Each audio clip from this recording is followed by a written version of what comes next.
Hi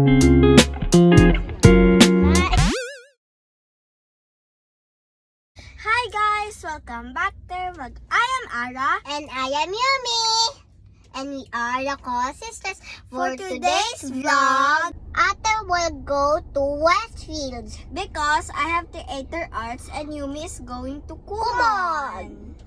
Samahan nyo kami sa aming Saturday in our life. Ito pala yung ganap namin for today, guys. Kahit Saturday, may activity na naman kami. Ito pala yung mga kasamahan ko dito sa Aladdin Junior. Dahil time na mag-start na kami mag-practice. After mommy dropped me, they went to Kumon kasi may face-to-face si Yumi. Dahil maaga pa, nagpicture muna si Yumi sa shop kasi wala siyang kasama. Fast forward, Yumi's done in Kumon. Malapit na ako matapos, they picked me up already. And then we went to SM. Dito sa aming store, kasamok sa akong liston. Sige og katanggal. Dahil gutom kami, mami buy us langka turon. Favorite pala namin ito, guys. And also, we bought for mommy Starbucks coffee.